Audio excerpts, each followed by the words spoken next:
नमस्कार, स्वागत है आप सभी का आई क्वांटा में। मेरा नाम है सुविधि और आप देख रहे हैं आज की ताज़ा खबरें फ्रॉम द इंडियन एक्सप्रेस। सबसे पहले आज की कोट की तरफ चलते हैं। आज का कोट है, force is all conquering but its victories are short lived, written by Abraham Lincoln. इसमें कहते हैं कि फोर्स मतलब जो, अगर आप किसी से ज्यादा स्ट्रांग है तो सही बात है, आप जीत तो जाएंगे, लेकिन हमेशा याद रखिएगा इस चीज को कि उससे जो जीत होगी वो हमेशा शॉर्ट लिव्ड होगी और अगेन आपको उस चीज पर at some point of time वापस आना पड़ेगा और आप स्क्वायर जीरो पर ही होंगे उस समय पर वापस से। क्यों? क्योंकि जिस प्रकार से महात्मा गांधी जी कहते थे कि an eye for an eye make the whole world blind. अगर आप जो चीज प्यार से जीत सकते हैं वो आप कभी भी फोर्स से नहीं जीत सकते। Coming to the first editorial for the day, small steps. इसके अंदर ये बताया गया है जिस प्रकार से प्राइम मिनिस्टर मोदी और प्राइम मिनिस्टर शरीफ जी, जो शहबाज शरीफ जी हैं, उनके बीच में अभी पॉजिटिव देखने को मिल रहे हैं, जो उनकी फर्स्ट टॉक्स हुई है after the commencing of Shahbaz Sharif ji as the prime minister of Pakistan. जैसे कि बताया जा रहा है कि ये एक प्रकार का कंस्ट्रक्टिव एंगेजमेंट है by both the countries. Constructive engagement कैसे है? क्योंकि जिस प्रकार से जो शहबाज शरीफ थे उन्होंने भी कहा है कि हम मीनिंगफुल डायलॉग चाहते हैं विद इंडिया, और इंडिया के भी प्राइम मिनिस्टर है, उन्होंने बोला है कि हम पीसफुल और कोऑपरेटिव टाइज चाहते हैं पाकिस्तान के साथ और अपना कोऑपरेशन भी एक्सपैंड करना चाहते हैं। और इस बार ये बेहतर क्यों लग रहा है? क्योंकि इस बार पाकिस्तानी आर्मी जो है, जो रावलपिंडी है, वो भी चाहते हैं कि एक ऑप्टिमिस्टिक अप्रोच हो इंडिया को लेकर और ट्रेड और दूसरी टाइज के अच्छे से इम्प्रूवमेंट हो। अब इसके अंदर देखा जाए तो सबसे पहले क्या होता था कि हमेशा कभी भी कुछ बात आती थी तो बीच में आ जाता था कश्मीर इशू। ठीक है, पिछली बार जब जो एक्स प्राइम मिनिस्टर थे इमरान खान जी, उन्होंने जब बात आगे बढ़ाने की कोशिश की थी, जब उन्होंने चालू किया था कि इंडिया से कॉटन, यार्न और शुगर का इंपोर्ट चालू हो जाना चाहिए ओवर द वाघा बॉर्डर, उसी के बाद क्या हुआ था? उसी के बाद दो चीजें आ गई थी कि सबसे पहले तो जो सीज फायर एलओसी पे जो 2003 के अंदर सीज फायर लाइन बनाई गई थी उसका ब्रेक हुआ था, क्योंकि दो चीजें हो गई थी। सबसे पहले तो ये कि पुलवामा इशू उसी के बाद आ गया था, पुलवामा अटैक हो गया था, तो उस वजह से वापस से जो टाइज थी वो ब्रेक पर आ गई थी, जो टेरर अटैक था उसकी वजह से। तो ऐसा हो रहा था कि हमेशा एक स्टेप आगे बढ़ता था और दो स्टेप पीछे हो जाते थे, और इसीलिए टाइज कभी भी आगे नहीं बढ़ पाती थी। लेकिन जो एक बाजवा डॉक्ट्रिन जिसे कहते हैं, उनके जो कमर जावेद बाजवा जी थे, जो पहले आर्मी चीफ थे, वो कहते थे कि हमें जियो इकोनॉमिक्स की तरफ ध्यान देना चाहिए रैदर देन जियो पॉलिटिक्स। मतलब हम अगर ऐसा सोचे किस प्रकार पॉलिटिकल तरीके से हम टाइज को बेहतर करें तो वो नहीं हो पाएगा, लेकिन अगर हम ऐसा सोचे कि किस प्रकार से हम दोनों देशों की इकोनॉमी को प्रॉस्पर और इनहेंस कर सकते हैं, तो उस तरीके से जो रीजन है उसमें पीस और प्रॉस्पेरिटी दोनों आ सकती है। और फिर अच्छा, जो एक इशू की हमने बात की थी कि जो इमरान खान जी, उन्होंने बेहतरी के लिए वो स्टेप्स चलाए थे कि कॉटन, यार्न और शुगर को इंपोर्ट करना है फ्रॉम द वाघा बॉर्डर। उसके बाद एक तो पुलवामा इशू आ गया था, एक जो एब्रोगेशन ऑफ आर्टिकल 370 हो गया था, उस वजह से टाइज बहुत ज्यादा खराब हो गए थे दोनों देशों के बीच जो संबंध थे। उसके बाद अब हम अगर ये सारी बातें छोड़ दें और हम अगर ऐसा सोचे कि किस प्रकार से हम ठीक कर सकते हैं दोनों देशों के टाइज, तो एडिटर कहते हैं कि जिस प्रकार से पाकिस्तान ने अलाउ किया था जब इंडिया वीट एक्सपोर्ट करना चाहता था to Afghanistan as a part of its humanitarian deed, humanitarian crisis जो हो चुका था अफगानिस्तान में after the withdrawal of US from Afghanistan, जो एकदम से उन्होंने कर दिया था सडन विड्रॉवल। उसके बाद इंडिया ने जो अफगानिस्तान को वीट भेजा वो वाया पाकिस्तान ही था, और जिसमें पाकिस्तान ने हाँ कहा, हेल्प किया, तो उसे हम एक नीश पॉइंट ले सकते हैं। उसी प्रकार से हम भी थोड़े आगे आ सकते हैं, पाकिस्तान भी आगे आ सकते हैं, और दोनों देशों की प्रॉस्पेरिटी को ध्यान रखा जा सकता है rather than the enmity. Enmity जो है वो कभी भी खत्म नहीं होगी जब तक हम दोनों देश कदम आगे नहीं बढ़ाएंगे। तो इंडिया ने जिस प्रकार से जो पाकिस्तान का मोस्ट फेवर्ड नेशन का स्टेटस है वो खत्म कर दिया था, और जो ट्रेड शुगर और कॉटन में होता था वो भी एब्रोगेट कर दिया था, एबॉर्ट कर दिया था। उन चीज़ों को वापस से रिन्यू कर देना चाहिए, उस चीज़ों को वापस से रिज्यूम कर देना चाहिए। इस प्रकार से जो दोनों प्राइम मिनिस्टर्स हैं उन्होंने अपने पॉजिटिव अप्रोच दिखाई है, उसको हमें बिल्कुल भी अंडरमाइन नहीं करना चाहिए और आगे लेकर जाना चाहिए, which is good for both regional cooperation and security in both countries पर से, as in India and Pakistan. Next is consult the states. तो जो एक होम मिनिस्ट्री ऑफ इंडिया है, यूनियन होम मिनिस्ट्री, उन्होंने एक प्रपोजल रखा है कि जो इंडियन पुलिस सर्विस के ऑफिशियल्स हैं, जो भी ऑफिशियल्स सेंट्रल डेप्यूटेशन के अंडर नहीं आते, जो एसपी और डीएसपी लेवल के हैं, उन्हें सेंट्रल पोस्टिंग से बार कर दिया जाएगा। मतलब अगर वो सेंटर की बात नहीं सुनते हैं कि उन्हें इस स्टेट से, उनके जो पेरेंट स्टेट है, जो उनका कार्डर स्टेट है, उससे दूसरे स्टेट का अगर होम मिनिस्ट्री जाने को बोलती है और वो अगर मना कर देते हैं तो फिर वो कभी भी सेंट्रल डेप्यूटेशन नहीं पाएंगे, ऐसा होम मिनिस्ट्री ने बोला है। तो इससे पहले ही स्टेट जो है काफी ज्यादा नाराज और नाखुश हैं। नाखुश क्यों हैं? क्योंकि उनके जो आईपीएस आईएएस है उनको आप ऐसे ही सेंटर कहीं भी उठाकर ले जाएगा तो उनके लिए आईपीएस आईएएस की काफी ज्यादा कमी हो जाती है, और उनके जो प्रेफर्ड आईपीएस आईएएस है, जो उन्हें ज्यादा ऐसा लगता है कि ये ज्यादा कर्मशील है, इनकी ज्यादा जरूरत है हमारे स्टेट में, वो सेंटर कभी भी अगर आकर ले जाएगा तो ये उनके लिए काफी खराब हो जाता है।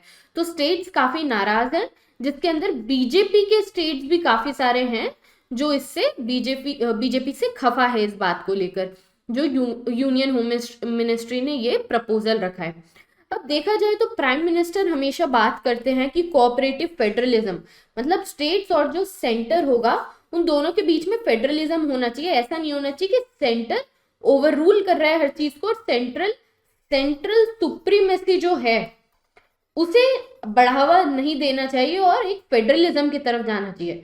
तो अगर प्राइम मिनिस्टर ऑफिस इस चीज के लिए हाँ कर देता है तो ये एक ब्रीच होगा और ये अगेंस्ट जाएगा कोऑपरेटिव फेडरलिज्म के। तो अब देखा जाने की बात यह है कि आगे क्या होता है, इसके अंदर जो प्राइम मिनिस्टर ऑफिस है, पीएमओ है, वो क्या इसके लिए गाइडलाइंस देते हैं और क्या इस पर अप्रोच रखते हैं।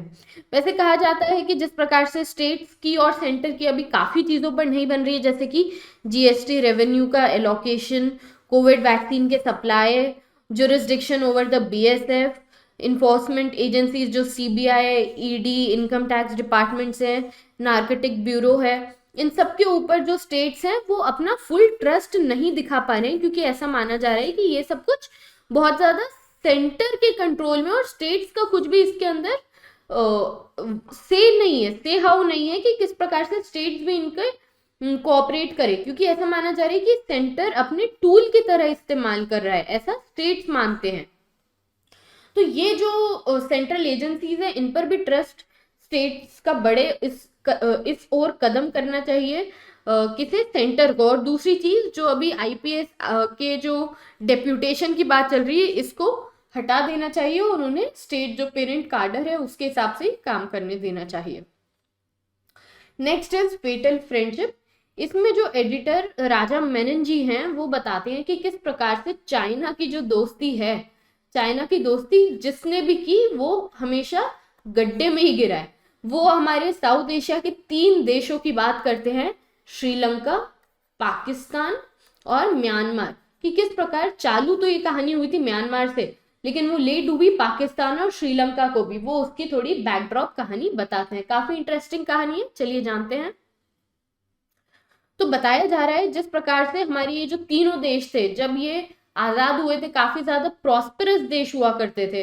जो सबसे पहले म्यांमार था, म्यांमार के अंदर भी काफी प्रॉस्पेरिटी थी, लेकिन जब से उन्होंने 1988 से बीजिंग का हाथ थामा है तब से वो हमेशा गड्ढे में ही जाते जा रहे हैं। क्या हुआ था, मैं एक बैकड्रॉप बताती हूँ इसका, कि जो म्यांमार है उसके अंदर जब मिलिट्री रूल आया था, state law and order restoration council जिसे कहते हैं, उन्होंने रेंस ली थी जो गवर्नमेंट थी उससे अपने हाथों में। तो तब से उन्होंने चाइना को का सपोर्ट काफी ज्यादा लिया था और चाइना उनका सोल सपोर्टर हो गया था। तो अब क्या हुआ कि जो मिलिट्री थी उन्होंने चाइना का बहुत ज्यादा हाथ थाम लिया।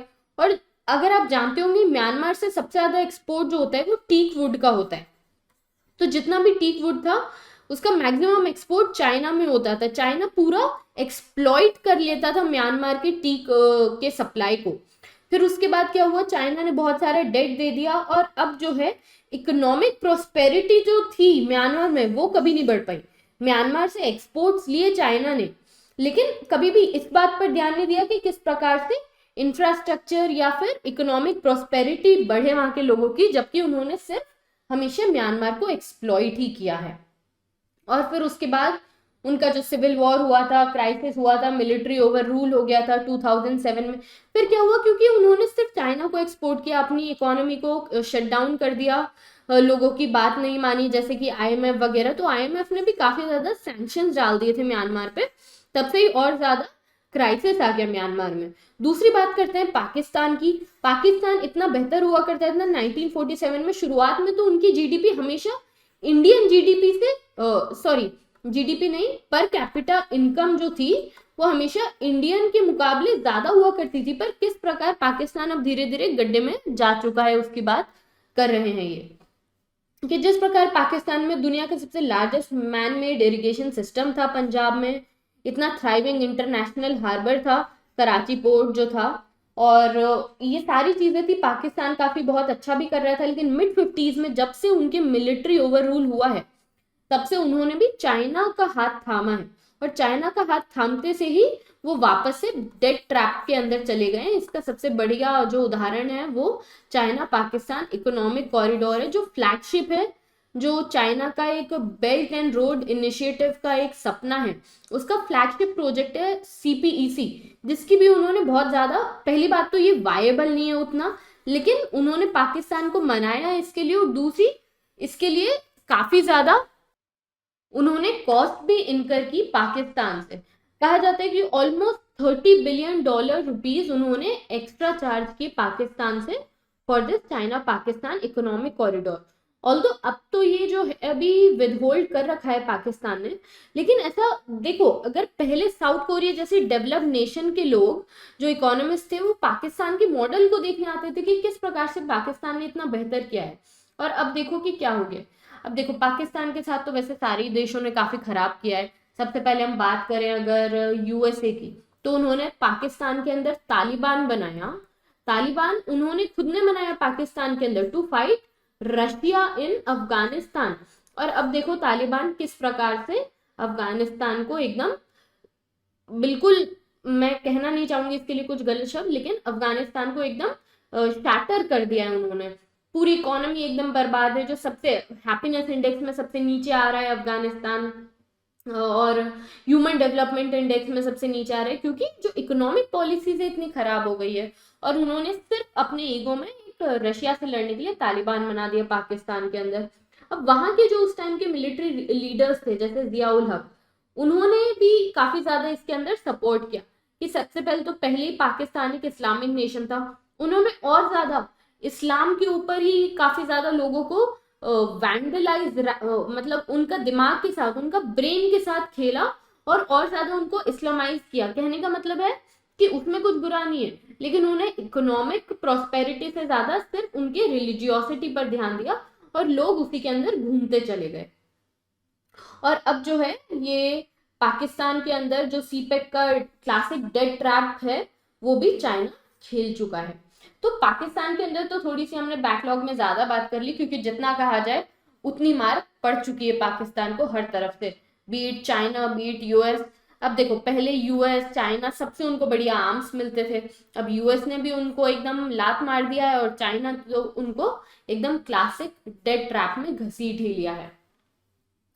अब जो इमरान खान जी हैं उन्होंने सीपेक को से स्केप्टिसिज्म दिखाया था कि सीपेक नहीं सही है और इसके अगेंस्ट मैं जाऊंगा, इससे उन्होंने अपने करियर की शुरुआत की, लेकिन वो भी ज्यादा कुछ कर नहीं पाए और इकोनॉमी को शैटर और ज्यादा कर दिया। अब जो है जो आईएमएफ है उनसे बेल आउट पैकेज ही मांगने गए हैं, तो उन्होंने सबसे पहले ये बोला है कि आप जो है जो चाइना है उनको डेट देना अभी कुछ सालों के लिए बंद करो, क्योंकि पाकिस्तान को इमीडिएट $51 बिलियन की एटलीस्ट फाइनेंशियल नीड की जरूरत है, और अब वो कहाँ से लेकर आएगा। जो पाकिस्तान है उसमें ऑलमोस्ट 30-40% पता नहीं कितना ज्यादा सिर्फ और सिर्फ चाइना का ही डेट है। सेम सेम कंडीशन अपने श्रीलंका के साथ भी है, जो हमारे इमीडिएट नेबर है। जिसे कहा जाता था कि एकदम अगर दुनिया में कोई पैराडाइज है तो वो श्रीलंका है। इतना सुंदर कंट्री था, जो एशिया था उसके अंदर तो जापान के बाद जो सेकेंड ह्यूमन डेवलपमेंट इंडेक्स में आता था वो कौन आता था, वो श्रीलंका आता था। लेकिन देखो अब श्रीलंका के साथ भी क्या हुआ। और इसका सिर्फ और सिर्फ एक ही व्यक्ति है जो इसके पीछे है, वो है उनके वहां के प्रेसिडेंट महिंदा राजपक्ष जी, जिन्होंने अपनी कॉन्स्टिट्युएंसी में एक पोर्ट बनाने के लिए, हम्बनटोटा पोर्ट बनाने के लिए सबने, जो श्रीलंका था पहले यूएस के पास भी गया था, इंडिया के पास भी गया था, लेकिन सबने मना कर दिया था पोर्ट बनाने के लिए। ऐसा नहीं कि हमें पैसे नहीं चाहिए थे, हमारे पास एक्सपर्टीज नहीं थी, लेकिन इसलिए क्योंकि उन्होंने देखा कि वो पोर्ट वायबल नहीं है फाइनेंशियली, तो वो कॉस्ट जो है वापस से बियर आउट नहीं करेगा, जो कॉस्ट है उसकी नहीं निकल पाएगी, वो इतना ज्यादा नहीं चल पाएगा। लेकिन चाइना ने अपना फिर से डेट ट्रैप खेला, खूब सारे पैसे दे दिए, पूरा पोर्ट बना दिया, और फिर जब वो पैसे नहीं दे पाए तब चाइना ने एज इक्विटी 99 ईयर्स के लिए उस पोर्ट को लीज पर ले लिया। अभी भी श्रीलंका के अंदर ऑलमोस्ट 50 से ज्यादा प्रोजेक्ट जो है सिर्फ चाइना ही फंड कर रहा है, और उसके अंदर आते हैं Colombo port, Lakvijaya thermal power plant और ऐसे कई सारे प्रोजेक्ट्स। अब ये सारे जो प्रोजेक्ट्स हैं जो चाइनीज लोन के द्वारा फंडेड हैं, अब इनके ऊपर एक तो ये भी क्वेश्चन उठाती है उनकी कंट्री और उनकी जनता कि आपने चाइना से ही क्यों लोन लिया, क्योंकि ओपेक है ये सारी प्रोसेस।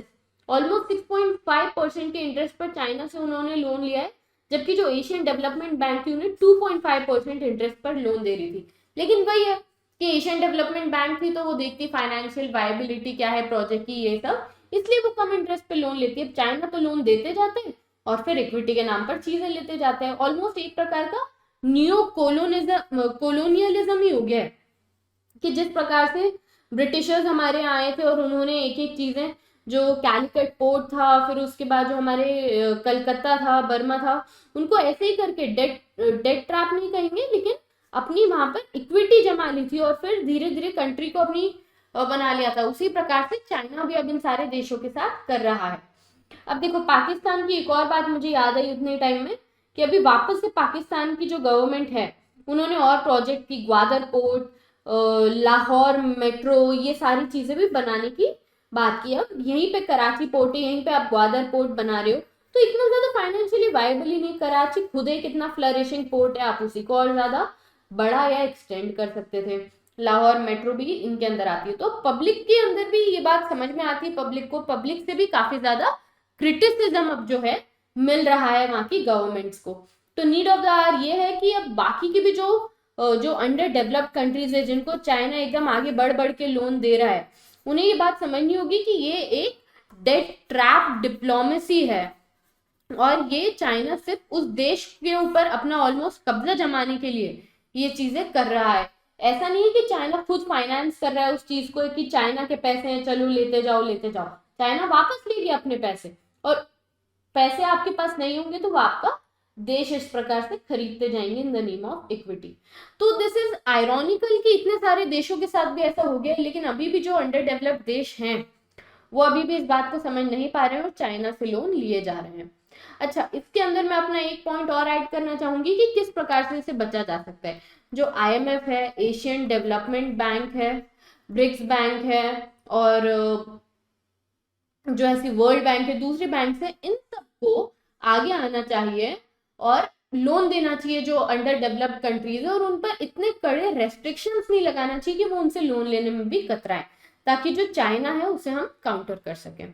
फिर है एक लोप sided rule, it is the confidentiality ring amendment creates opacity in the anti trust disputes.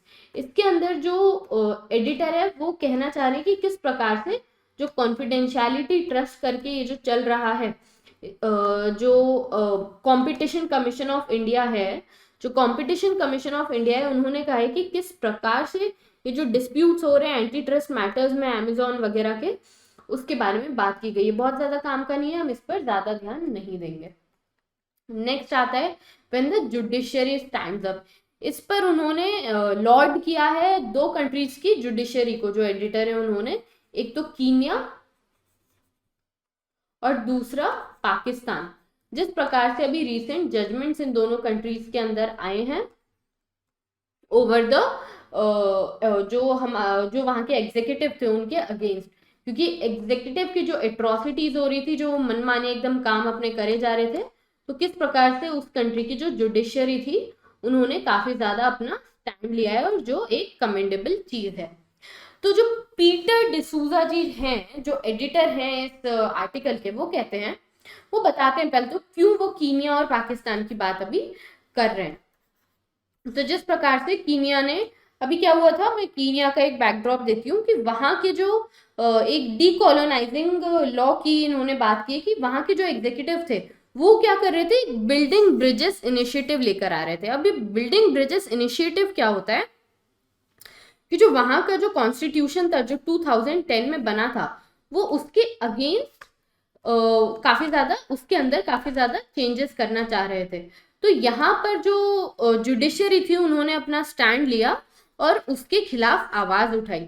उन्होंने क्या किया कि उन्होंने एक तो जो उनकी जजेस की पैनल थी, उनकी जितनी भी पूरी डिबेट थी उसको पूरा ऑन एयर किया, पूरी पब्लिक को दिखाया, पब्लिक का सपोर्ट उन्होंने प्राप्त किया, और उन्होंने जितनी भी डिबेट थी around amending power granted by the relevant articles, basic structure doctrine, proper procedure for any amendment, ये सारी जो चीजें थी इनके ऊपर जो डिस्कशन थे पूरी पब्लिक को दिखाया, और उन्होंने स्ट्रिक्टली स्ट्रक डाउन कर दिया इस चीज को जो वहां की एग्जीक्यूटिव चाहती थी कि कॉन्स्टिट्यूशन में अमेंडमेंट हो जाए। वैसे ही पाकिस्तान की बात करते हैं कि पाकिस्तान में जिस प्रकार से अभी ये हुआ कि जो वहाँ के डेप्यूटी स्पीकर थे उन्होंने कहा कि जो असेंबली है उसको हम हंग कर देंगे, और डिसअलाउ किया उन्होंने वहाँ के नो कॉन्फिडेंस मोशन को। तो उसे सुप्रीम कोर्ट ने ओवर रूल किया, उन्होंने कहा है कि आप ऐसा नहीं कर सकते हो, दिस इज अनकॉन्स्टिट्यूशनल। फिर वही प्योरली एग्जीक्यूटिव टैंट्रम्स की नहीं, आप तो हमारी सोवर्निटी ऑफ लेजिस्लेचर छीन रहे हैं, और जो लेजिस्लेचर के डिसीजन है वो नॉन जस्टिसेबल होते हैं, वो कोर्ट में नहीं जाना चाहिए, स्पीकर की अथॉरिटी इंडिपेंडेंट होती है, ये नेशनल सिक्योरिटी का इशू है। तो उन्होंने देखा, उन्होंने नेशनल सिक्योरिटी के हेड से भी पूछा और लीडर ऑफ ऑपोजिशन को भी अपने साथ रखा, और इस चीज को अनकॉन्स्टिट्यूशनल उन्होंने ठहराया।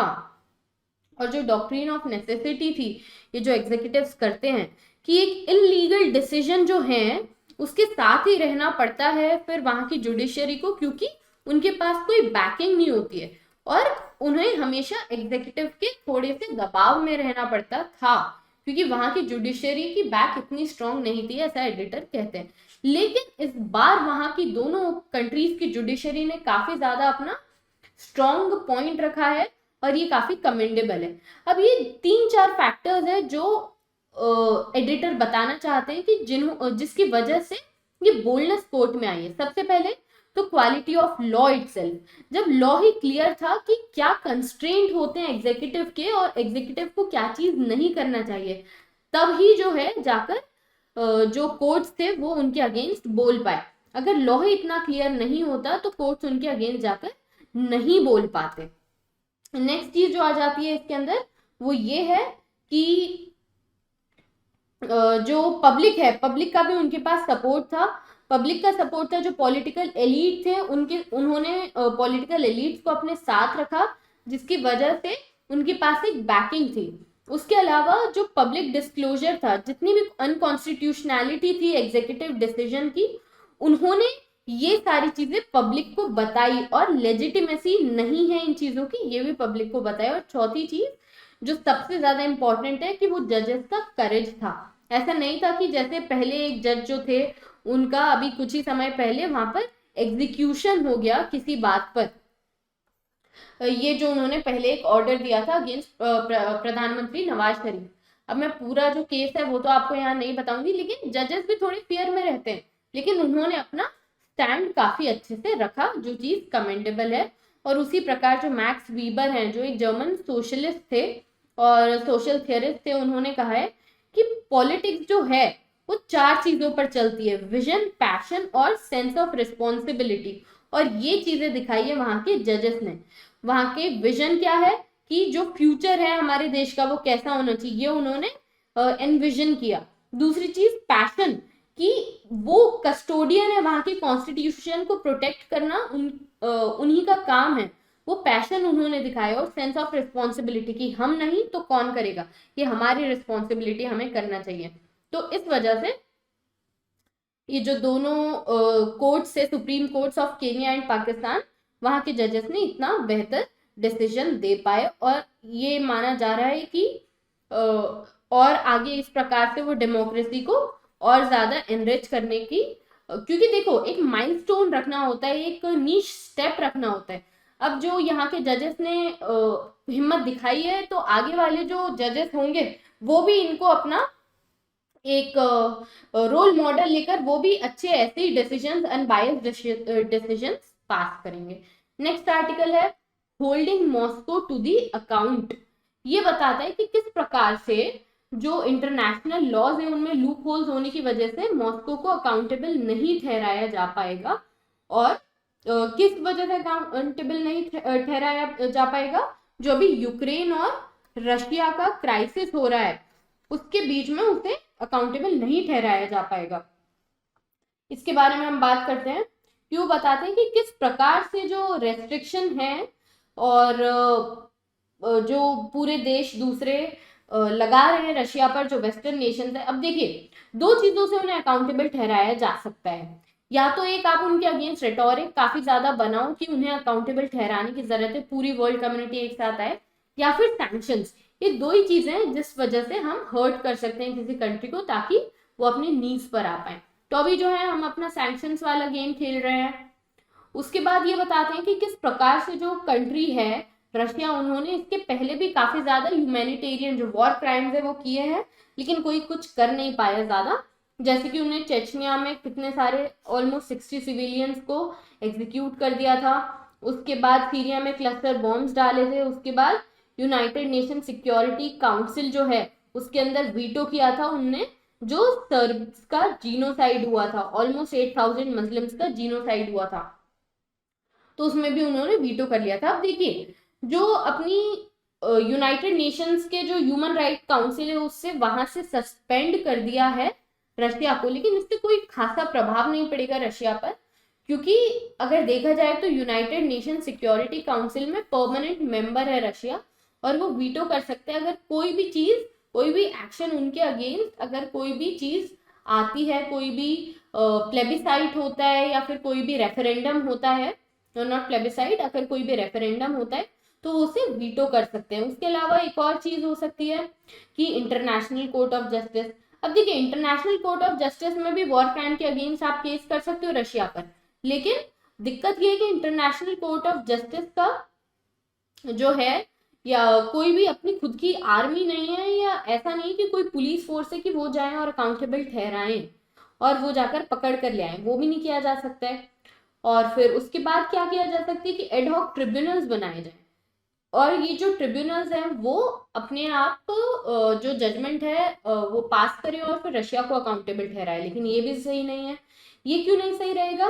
क्योंकि कौन अकाउंटेबल है? रशिया अकाउंटेबल है, ठीक है, पूरी दुनिया मानती है, लेकिन रशिया नहीं मानता इस चीज को। आप जाकर तो ना रशिया के प्राइम मिनिस्टर को या प्रेसिडेंट को जाकर ऐसे पकड़ लोगे और कहोगे कि चलो हमारे साथ जेल में बंद हो जाओ, you can do that.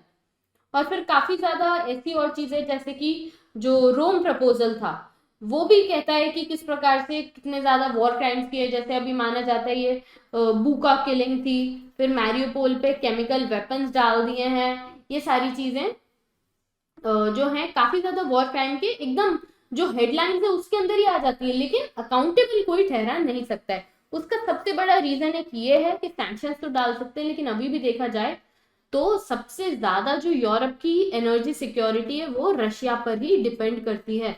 Even war start होने के बाद भी रशिया ने ही सबसे ज्यादा ऑयल और गैस भेजा है यूरोप को। तो देखिए अब जो है 1-2 डेकेड में हो सकता है कि सस्टेनेबल और रिन्यूएबल एनर्जी पर पूरा यूरोप और पूरी दुनिया शिफ्ट कर जाए, लेकिन तब तक जो है रशिया ही उनका अभी माई बाप है फॉर द एनर्जी।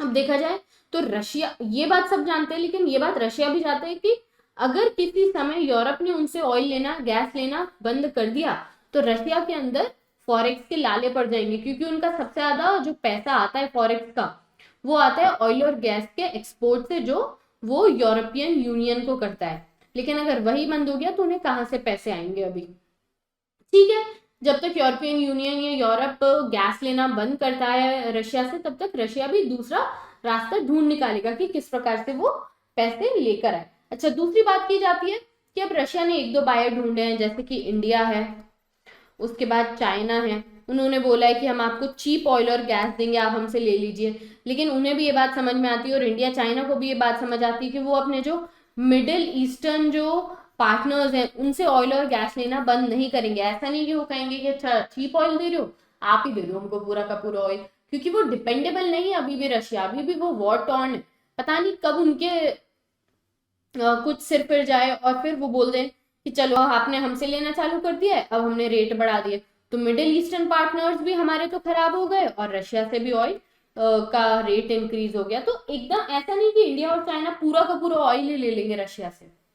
फिर आती है स्विट्जरलैंड की बात। तो स्विट्जरलैंड कोई भी यूनाइटेड क्या बोलते हैं, यूरोपियन यूनियन वगैरह किसी का पार्टनर, स्विट्जरलैंड जो है सपोर्ट कर रहा है अभी रशिया को, लेकिन यूरोपियन यूनियन और यूनाइटेड नेशन के प्रेशर में आकर उन्होंने डायरेक्टली सपोर्ट नहीं किया। लेकिन जो फोरम पर यूक्रेन के सपोर्ट की बात कर रहा है स्विट्जरलैंड, वो तभी सही साकार होगी जब स्विट्जरलैंड वहां से ऑयल गैस खरीदना बंद करे, वहां के जो ट्रेडर्स है रशिया से ऑयल गैस खरीदना बंद करे। आप बस ट्विटर पर लिख दोगे कि we support Ukraine and then you are also buying oil and gas from the Russia, तो इट्स हिपोक्रेटिक, मतलब ये कोई काम की चीज नहीं है। आप दिखा कुछ और रहे हो, कर कुछ और रहे हो।